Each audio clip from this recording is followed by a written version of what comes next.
சென்னையில் ராபிட்டோ காரில் பயணி தவறவிட்டு 5 லட்சம் ரூபாய் மதிப்புள்ள வைர நகைகளை காவல் நிலையத்தில் ஒப்படைத்த ஓட்டுநருக்கு போலீசார் பாராட்டு தெரிவித்தனர்.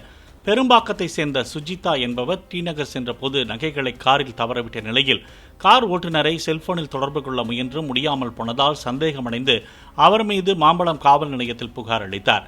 இதற்கிடையே கார் ஓட்டுநர் மணிவண்ணன் பூக்கடை காவல் நிலையத்தில் நகைப்பையை ஒப்படைத்ததைத் தொடர்ந்து சுஜிதாவிடம் நகைப்பை ஒப்படைக்கப்பட்டது.